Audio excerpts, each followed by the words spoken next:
وسلام على المرسلين والحمد لله رب العالمين.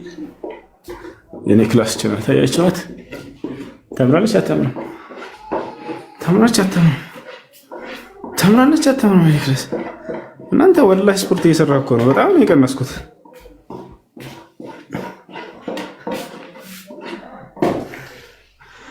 እቺ ክላስ ተምራለች። This is my class። ይቅርታ እንግሊዝኛ ተጠቀምኩባቸው። ይገባኛል እንደማትችሉ ሞራላችሁን ለመጠበቅ ወደ አማርኛ ልመለሳ። ምናምን በልቼ መጣ እዛ ገርባ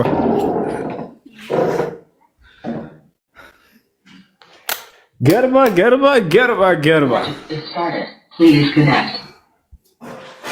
وكان الله غفورا رحيما. الرجال قوامون على النساء بما فضل الله بعضهم على بعض وبما أنفقوا من أموالهم فالصالحات قانتات حافظات للغيب بما حفظ الله واللاتي تخافون نشوزهن فعظوهن واهجروهن في المضاجع واضربوهن فإن أطعنكم فلا تبغوا عليهن سبيلا إن الله كان عليا كبيرا. قال سترون جي أنا نين لازم برشة تركوا باشماتش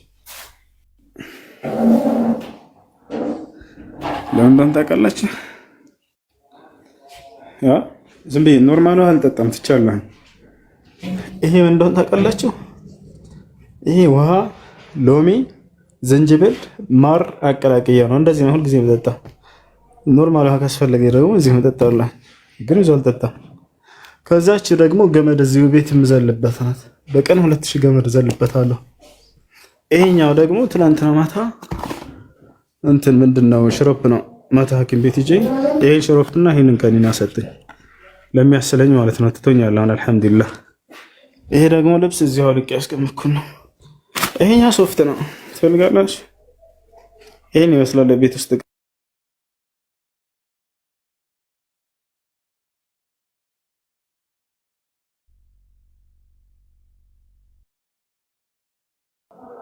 ወላሂ ማታ ያስለኝ ነበርና ታናሽ ወንድሜ የመጨረሻ ወንድሜ ኢብራሂም የምትባል ሰው አለችና እንደኔ አሞት ነበር። ቀጥታ ሄዶ ያንን የራሱ የተጠቀመውን አይነት መድኃኒት ገዝቶልኝ መጣ። አሁን ትቶኛል ማሳሉን። አይገርም? አሁን ራሱ ማሳሉን ትቶኛል። የሆነ የውሸት ነው። እሺ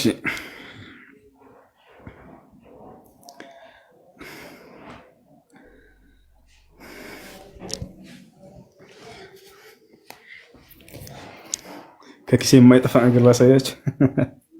የትም ሀገር በሄድ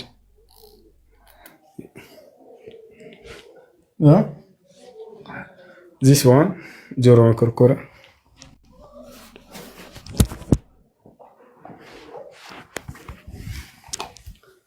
ጆሮ መኮርኮሪያ እና ማስቲካ። ጆሮአችሁን እንደዚህ እያደረጋችሁ አትከርኮሩ። ጥሩ አይደለም። በዛ ቆሻሻ ሊያስቀርባቸው ይችላል። አንዳንድ ሰዎች ልክ እንደዚህ ያደረጉ ይኮረኩራሉ። ይሄን ብቻ የቀኛቸውን ብቻ ሳይሆን የግራቸውንም ልክ እንደዚህ ያደረጉ ልክ እንደዚህ ማለት ነው። ልክ እንደዚህ ያደርጋችሁ አትከርኩሩ። ጥሩ አይደለም። ጣሉት።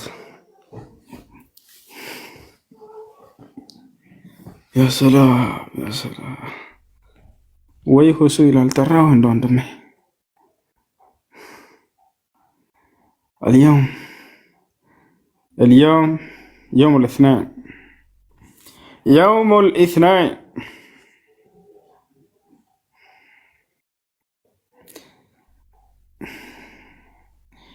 if you have sister يا سلام مساهم بلتهل عندي قدم بلتشالله نقربه አያብሲስታ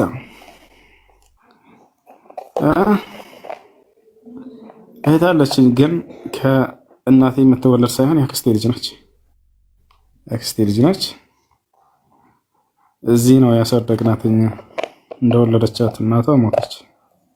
ውልድ አድርጋት ወደ ሞተች። ወላሂ ከዛ እናቴ የተቀበለቻት እና መጣቻት። እዚህ ጡጦ እያጠባን አሳደግናት። አሁን ትልቁን አለች ልዳራ 16 ዓመት ምናምን ሆኗታል። አንዳንዴ ማለት ነው ወንድሞቿ ሲመጡ እንላክሽ እንደ ከወንድሞችሽ ጋር ስንላት ታለቅስ ነበር። እኔ ከእናንተ ውጭ ወንድም የለኝም ትላለች። ስለዚህ ምን ልላቸው ነው? ልጆቻቸውን አሳድጓቸው። ልጅ ካላቸው አደራ አትተዋቸው፣ ይሰማቸዋል። ግን ስንት ልጅ አለ ይላል? 551 ልጆች አሉኝ። ናቸው ኦንላይን ናቸው ማስረጃ። ጥያቄ ተመለሰልህ? እንደተመለሰልህ ተስፋ አላደርግም፣ እርግጠኛ ነኝ። የምን ተስፋ ነው? ልጆቼ ናቸው አይደላችሁም? እኔ አባታችሁ ነኝ። ካላመናችሁ እንደ አባታችሁ ሁኜ ላውራችሁ በድምፅ ማስረጃ ያውና። ልጆቼ ሰላም አለይኩም፣ እንዴት ናችሁ? ደህና ናችሁ ወይ? ያ ሰላም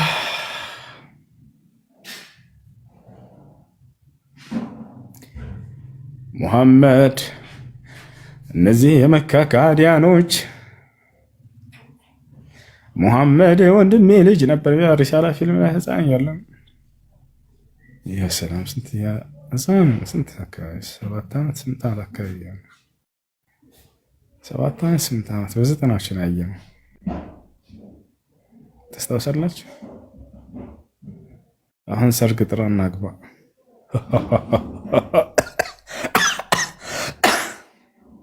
ብዬ ልስል ነበር። ይደብራል ብዬ ተውኩት። ይሄን ሳል ደረቅ ሳል ይባላል። ይሄ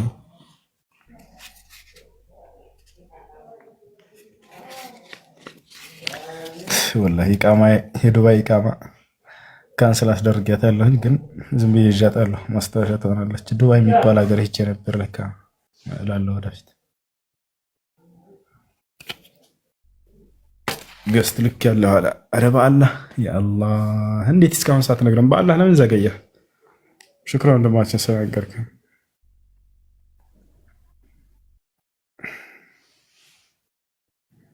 የት ነህ? በአላህ እዚህ ነኝ። ያውና ማስረጃ ላሳየህ። ከኋላ ይታያል። እዚህ ሆኛለሁ። ተነስቼ ነበረ፣ አሁን ተኛህበት። ካየህ ይበቃል።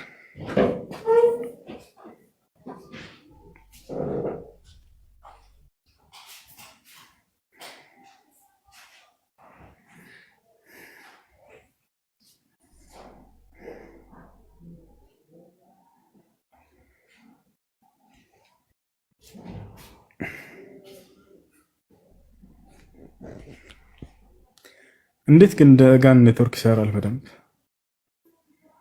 ከአዲስ አበባ ይበልጣል።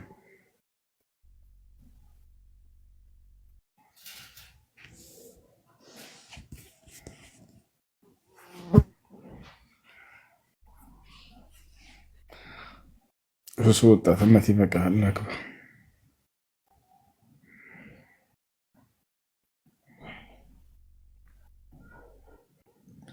ይሻላል። ወአለይኩም ሰላም ወረሕመቱላሂ ወበረካቱ። ጥያቄ፣ ነቢያችን ሰለላሁ ዐለይሂ ወሰለም ነቢይ ከመደረጋቸው በፊት ኢሳ የአላህ ነቢይ መሆኑን እና በክርስቲያኖች እየተመለከ እንደነበር ያውቁ ነበር ወይ? ነቢያችን ሰለላሁ ዐለይሂ ወሰለም በመካ ምድር ላይ ነበሩ። በመካ ምድር ላይ ነቢያችን ሰለላሁ ዐለይሂ ወሰለም ሲኖሩ ጊዜ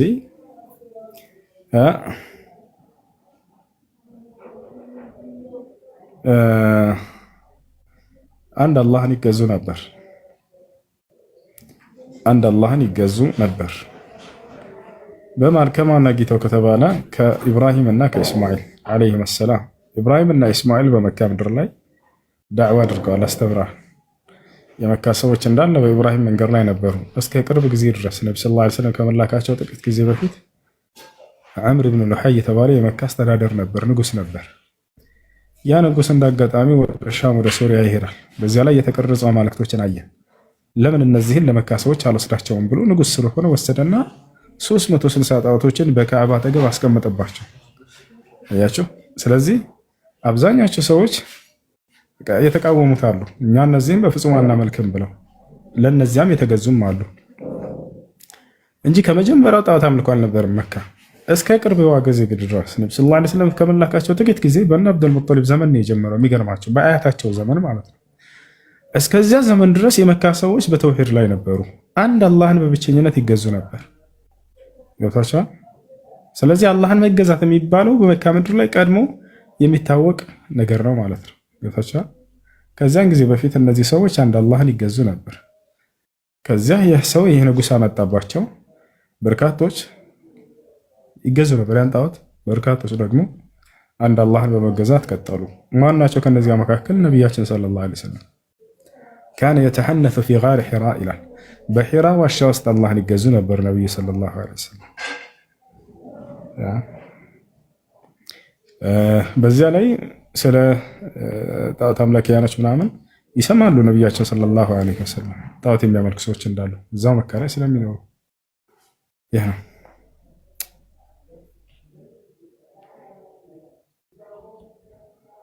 እሺ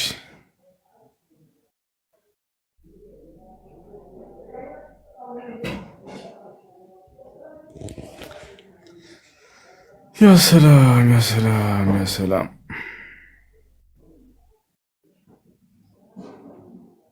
ሰላም አለይኩም ሰላም ወራህመቱላህ። የሆነ ጥያቄ ነበረኝ። እሺ ጥያቄ ረመዳን ያለፈውን ረመዳን አሁን መክፈል ይቻላል? ይቻላል።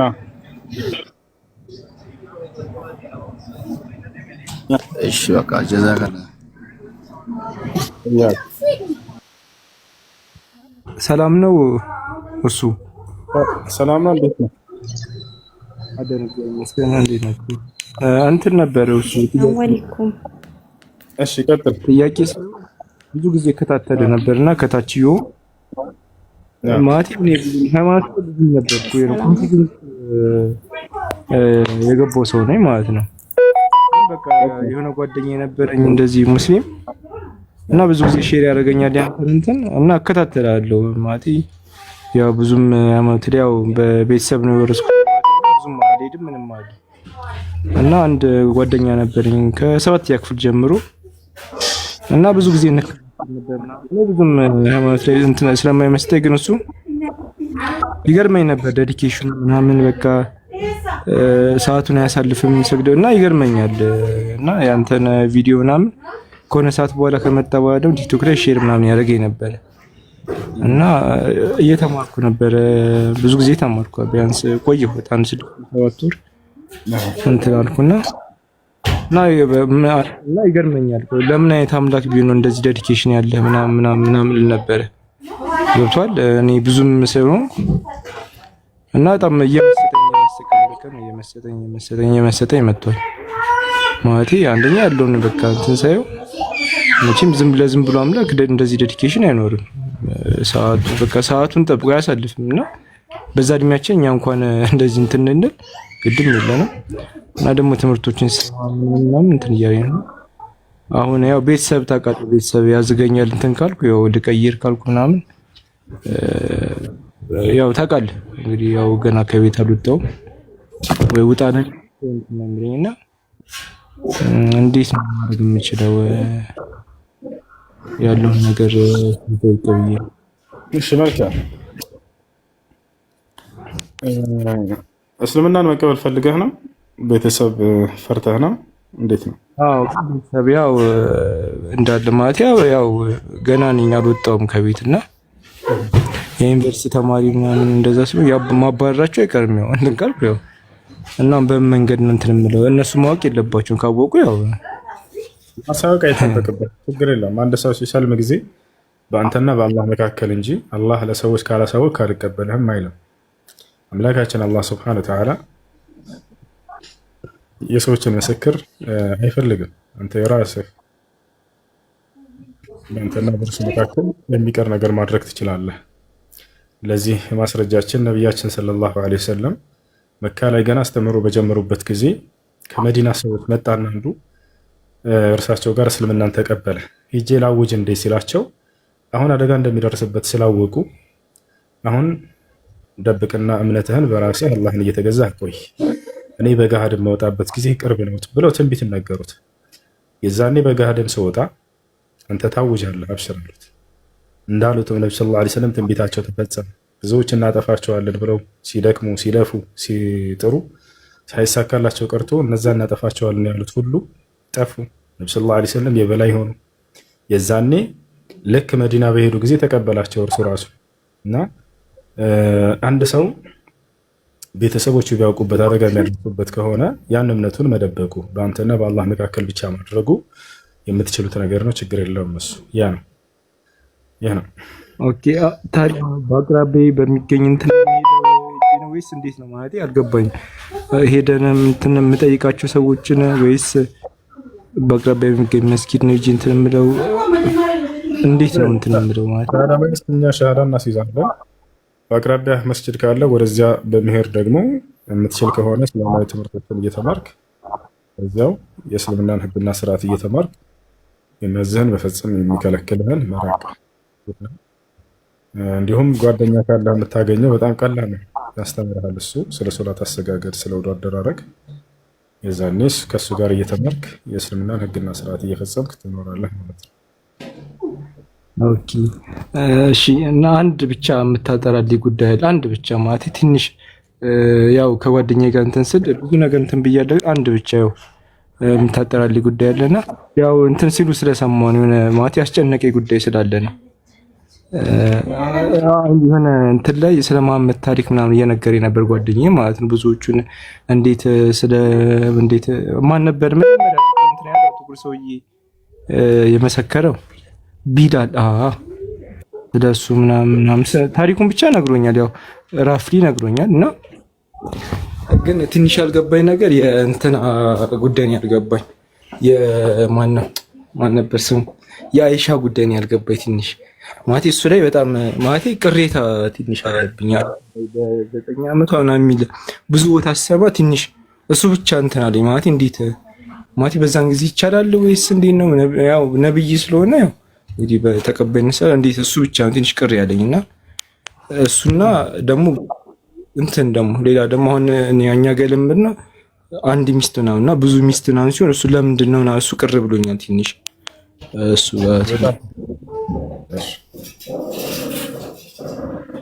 አንደኛ ስለ እናታችን አይሻ አላህ መልካም ስራን ይወደደላት ስለ እርሷ እና ስለ ነብዩ ሰለላሁ ዐለይሂ ወሰለም ጋር ብቻ እናወራለን።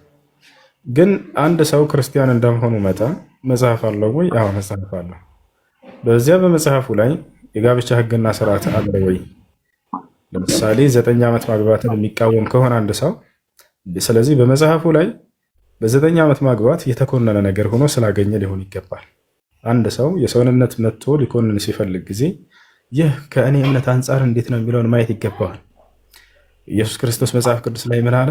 በሌሎች ላይ ያለውን ጉድፍ ከማየታችሁ በፊት በሌሎች አይን ውስጥ ያለችውን ጉድፍ ከማየታችሁ በራሳችሁ አይን ያለውን ጉቶ ተመልከቱ ብሏል። ትልቅ እንጨት ማለት ነው። አያቸው አይደለ? ስለዚህ በመጽሐፍ ቅዱስ ላይ ለመሆኑ አንድ ነቢይ ወይንም ማንኛውም ሰው በዚህ ዓመቷ ታግባ ሴት ልጅ ተብሎ የተቀመጣለ ወይ? ላ የለም፣ በፍጹም የእድሜ ገደብ የለም። መጽሐፍ ቅዱስ ከኦሪት ዘፍጥረት እስከ ራዕይ ድረስ ሴት ልጅ በዚህ ዓመቷ ነው ማግባት አለባት የሚል የእድሜ ቁጥር የለም። አያቸው አይደለ?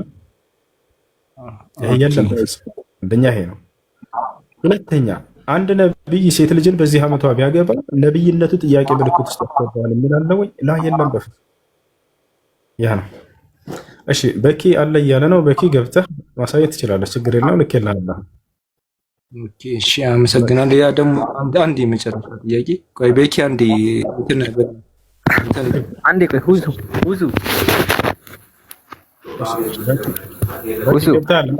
ቆይ በኪ ቆይ ዝም ብለህ ወደ አንተውና አሳየና ትልቁ ላይ ነህ ከፍተህ ሴት ልጅ በዚህ ዓመቷ ነው መግባት ያለባት የሚል ያለውን ዝም ብለህ አሳየ። ችግር የለም። ሀይ በኪ አንዴ ይክፈት። በኪ ክፈት። ትልቁ ላይ ነህ ሜትን አንሳ። አዎ ይላል አለ ሴት ልጅ ለማግባት ቀኗ ሲደርስ ወይም ጊዜዋ ሲደርስ የሚል አለ። በቂ ክፈተውና በዚህ ዓመቷ ታግባ የሚለውን አስቀምጥልን እስኪ ያሳይ። ትልቁ ላይ ነው እድሜዋ ሲደርስ ካለ በቂ አይደለም እንዴ? ወይ በፈጣሪ በዚህ ዓመቷ ታግባ የሚል አለ ወይ? ስለኮ ነው አለ ያልከው። ስለ ዓመት ነው ልጁ እየጠየቀ ያለው፣ ስለ 9 ዓመት ነው። ገብቶሃል አይደለ?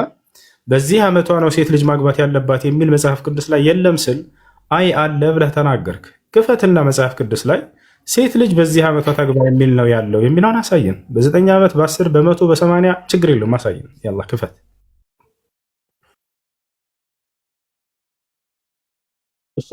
ክፈተው። እሺ አሳየን፣ ችግር የለውም። ወደ ሁሉም እንሄዳለን።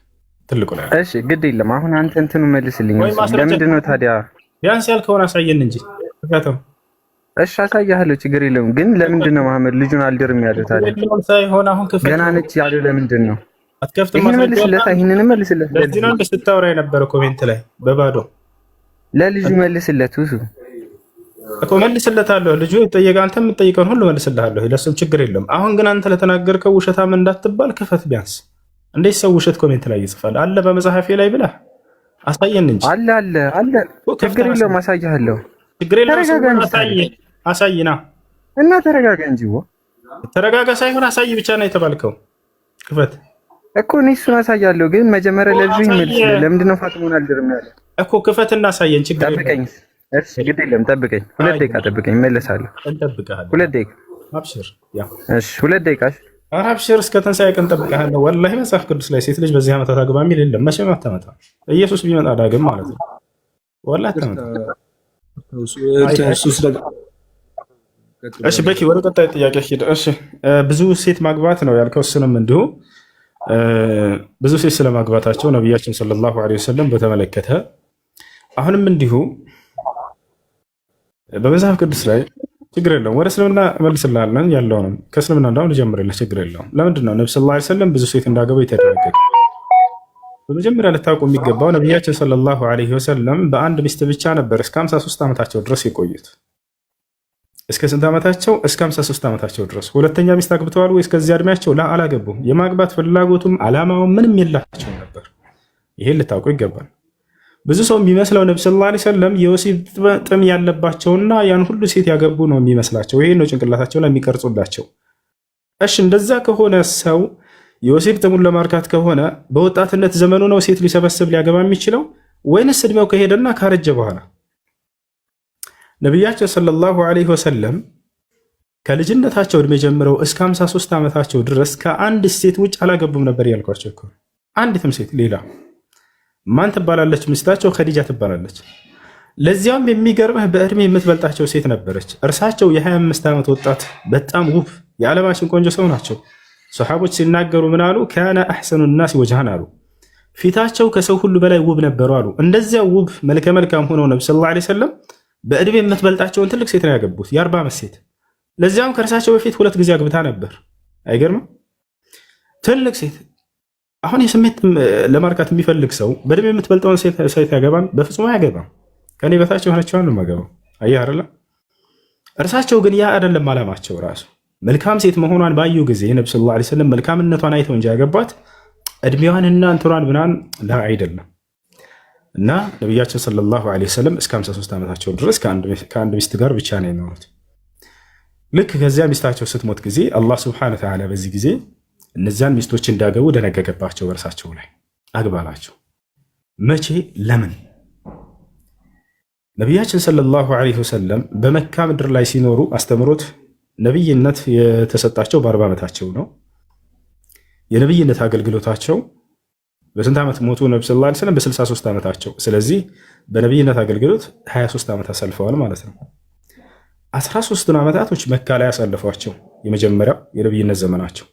10ቶቹ ዓመታቶች ደግሞ መዲና ሄደው ከተሳደዱ በኋላ መዲና አሳለፉት። ገብቶሃል አይደል?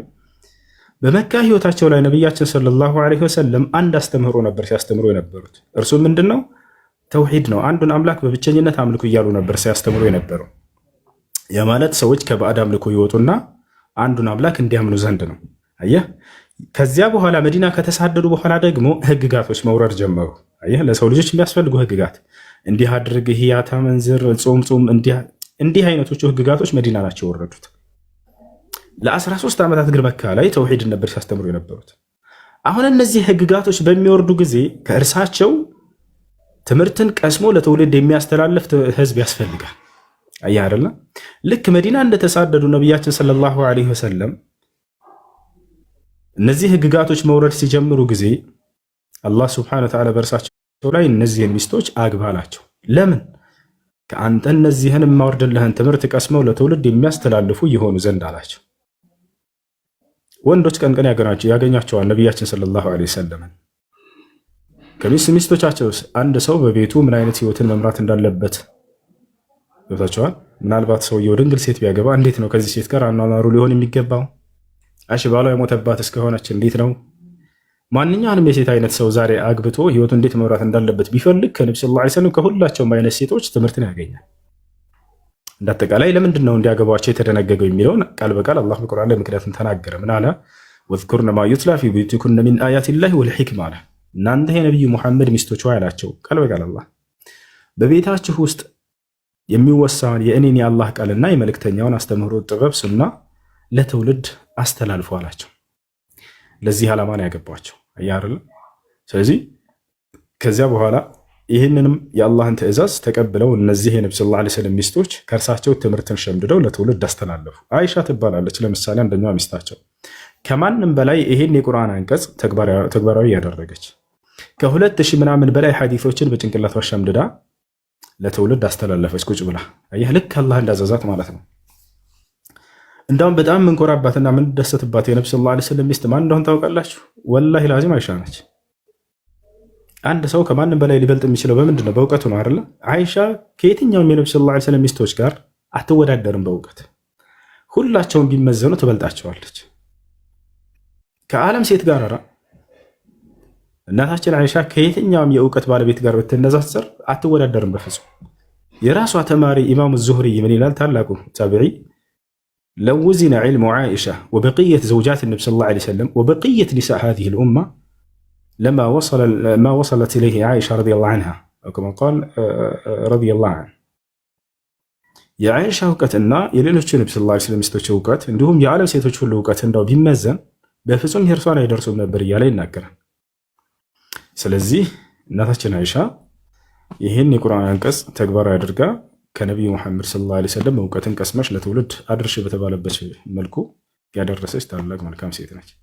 ሌላው አንድ ሴት ለትዳር ደርሳለች የሚባለው ከምን አንጻር ነው? አንደኛ ተክለ ሰውነት መድረሱ ነው። ተክለ ሰውነታቸው መድረሱ ነው። እናታችን አይሻ ይህንን ሐዲስ ላይ በግልጽ ተናግራለች። ቡኻሪ ላይ ማን ነው አቡ ላይ በተዘገበ ሐዲስ እናቴ እያለች ራሷ ትናገራለች። ከነብዩ ሰለላሁ ዐለይሂ ወሰለም ጋር ከመግባቴ በፊት ሰውነትን የሚያፋፋ የሚያወፍር የሚያሰባ ምግብን እየቀመመች ትመግበኝ ነበር። እናቴም ተሳካላት አለች ቃል በቃል። እኔም ሰባሁኝ ወፈርኩኝ አለች። አንዲት ወጣት ሴት የምትደርስበት ተክለ ሰውነት ላይ ደረስኩ ትላለች። ኢማሙ አልቃዲ የሚባል ታላቅ ዓሊም ይህንን አስከትሎ ሲናገር ምን አለ? ካነት ሻበተን ይላል። በጣም ተክለ ሰውነቷ የተሟላ ወጣት ሴት ሆና ነበር የዛኔ ብሎ ይናገራሉ። ወጣቸዋል ወጣት ሴት ሆና ነበር ይላሉ። አንደኛ ይሄ ነው። ሁለተኛ ነገር ምንድን ነው? አንድ ልታውቁ የሚገባ ነገር አሁን እየጠየቅን ያለነው ዛሬ ላይ ነው አይደለ? የ9 ዓመት ልጅ። ነገር ግን የአይሻ ታሪክ መቼ ነው? የዛሬ 1447 ዓመት በፊት የተከሰተ ታሪክ ነው እያወራን ያለ ነው። የሰው ልጅ ተክለ ሰውነትን ኢስላም ይናገራል። ከአደም ጀምሮ እስካሁን ድረስ ያሉት የሰው ልጆች ተክለ ሰውነት አደም ወይንም አባታችን አዳም በተፈጠረ ጊዜ 60 ክንድ ነበር ወይንም 30 ሜትር ነበር። አያችሁ 30 ሜትር ነበር። ዛሬ ላይ አዳም ቢመጣ ምድር ላይ ለእርሱ የምትሆን ሚስት ትኖራለች? በፍጹም አትኖርም። ምክንያቱም 2 ሜትር የማትሞላ ሰው ነች አሁን ያለችው ምድር ላይ አይደል እንዴ? አዳምስ 30 ሜትር ሰው ነበረ። ማስረጃ አለ ወይ? አዎ ነቢያችን ሰለላሁ ዐለይሂ ወሰለም ሲናገሩ خلق الله آدم طوله 60 ذراعا አሉ። አላህ አዳምን ፈጠረው እርሱም የዛኔ ቁመቱ 60 ክንድ ነበር አሉ። 30 ሜትር ማለት ነው። የ30 ሜትር ሰው ነበር። የሰው ልጆች ተክለ ሰውነት ከጊዜ ወደ ጊዜ ከአዳም ጀምሮ እየቀነሰ መጣ። ሰዎች ኃጢአትን ባደረጉ ቁጥር ጸጋን እየተነጠቁ ይመጣሉ አይደለ? ተክለ ሰውነታቸው እየቀነሰ መጣ። ስለዚህ በአዳም ጊዜ የነበረ ሰው ከኑህ ጋር የነበረ ሰው ጋር እኩል አይደለም። በኑህ ዘመን የነበረ ከሷሊህ ጋር፣ ከሷሊህ ነበረ ከአብርሃም ጋር። ከነ አብርሃም በኋላ የመጡ እንደገና እነ ሙሴ፣ ከነ ሙሴ በኋላ እነ መሲሁ፣ ከመሲሁ በኋላ እነ ነብዩ ሰለላሁ ዐለይሂ ወሰለም። አያችሁ የተሰዎች ተክለ ሰውነት እየቀነሰ ይሄዳል። ስለዚህ የዛሬ 1447 ዓመት በፊት የነበረችው አይሻና የዛሬዋን 9 ዓመት ማወዳደር ይሄ ትልቁ ስህተታቸው የመጀመሪያው ይሄ ነው። አያችሁ ተክለ ሰውነታቸው የዛኔ በጣም ትልቅ ነበር። ራሷ ስትናገሩ ሰው ሆነ አንድ የሚወተን አንሳና አልጠይቀህ ወንድ ልጅ በዛን ዘመን በስንት ዓመቱ እንደሚያገባ ሰው አሁን ላይ የ11 ዓመት ህፃን ልጅ አካባቢ ላይ ቢያገባ ታምናለህ? የ11 ዓመት ልጅ ወንድ ልጅ በዚህ ሰዓት በዚህ ሰዓት እኔ እንትን አይደለም ማለት በዚህ ሰዓት የ11 ዓመቱ ወንድ ልጅ አሁን ያዛርግ እንዳው ሰፈር ላይ ሚስት ልድርህ ነው ብለው ምንድነው የምትለው? አትቀበሉም አይደለ? በዚያ ዘመን የ11 ዓመት ወጣት ልጅ ያገባ ነበር። በነቢዩ መሐመድ ሰለላሁ ዐለይሂ ወሰለም ዘመን አምር ብን አልዓስ ሲያገባ 11 ዓመቱ ነበር። በስንት ዓመቱ ወለደ መሰለ? ከ2 ዓመት በኋላ በ13 ዓመቱ ልጅ ወለደ። የ13 ዓመት ልጅ ይወልዳል። አስቡት ታዲያ ወንድ ልጅ የዛኔ በ11 ዓመቱ ካገባ በዚያው ዘመን ደግሞ 2 ዓመት ቀንሳ ሴት ልጅ በ9 ዓመቷ ብታገባ ምንድን ነው የሚደንቀው? ዛሬ ለምሳሌ የ25 ዓመት ወጣት ልጅ ወንድ ልጅ ሊያገባ ይችላል። ሴት ልጅ ደግሞ በ17 በ18 ልታገባ ትችላለች። የስንት ዓመት ርቀት አለው? የ10 ምናምን ከዛ በላይ ርቀት አለው። አያቸው አይደል? ልክ በዚያው ዘመን በነቢዩ ሰለላሁ ዐለይሂ ወሰለም ዘመን የ11 ዓመት ወጣት ልጅ አገባ ነበረ። ማስረጃ ከፈለጋቸው አውጥቼ ያሳያቸዋለሁ። የ11 ዓመት ወንድ ልጅ አገባ። ሴቶች ደግሞ በ9 ዓመታቸው ያገቡ ነበር። የተለመደ ነበር። ተክለ ሰውነታቸው እንደኛ አይደለምና አያችሁ። በዛን ጊዜ 11 ዓመቱ ልጅ የዘር ፈሳሽ ያለ አያችሁ፣ ህፃኑ ልጅ ማለት ነው። ሴት ልጅ ደግሞ በ9 ዓመቷ የወር አበባ ታይ ነበር። እናታችን አይሻ ራሷ ቃል በቃል ምን አለች? ኢዛ በለገት ልብንት 9 ሲኒን ፈሂየ እምረአ አለች። ሴት ልጅ በዚህ ዘመን 9 ዓመት ከሞላት እርሷ ለአቅመ ሔዋን የደረሰች ሴት ሆናለች ብላ ትናገራለች። ለአቅመ ሔዋን መድረሷን ይህን ታረጋግጥ ነበር። ሌላው ሳትጠይቅ ምናምን እንዳይመስላችሁ ተጠይቃ ነው። ነቢያችን ሰለላሁ ዐለይሂ ወሰለም هل ترضين أن تكوني زوجتي في الدنيا والآخرة አሏት። የትዳር ጥያቄ በስነ ስርዓት ተቀርቦላት በሚስቴ መሆን ትፈልጊያለሽ ሲሏት በላ ያ ረሱላህ አለች። አንቱ የአላህ መልእክተኛ እንዴት አልፈልግ ሚስቶች የእርሶ ሚስት መሆን እፈልጋለሁ እንጂ ብላ ተናገረች። የዛሬዋን ልጅ 9 ዓመት ይዛህ ብትጠይቃት ስለዚህ ነገር አፍራት ልትሰድብ ሁላ ትችላለች። በዚያን ጊዜ ግን የበሰሉ ትልቅ ሴቶች ነበሩ። የትዳር ጥያቄ በስነ ስርዓት ተቀርቦላቸው ያንን በስነ ስርዓት አገናዝበው መረዳት የሚችሉ ልጆች ነበሩ። ይህን ይመስላል። እሺ ከላይ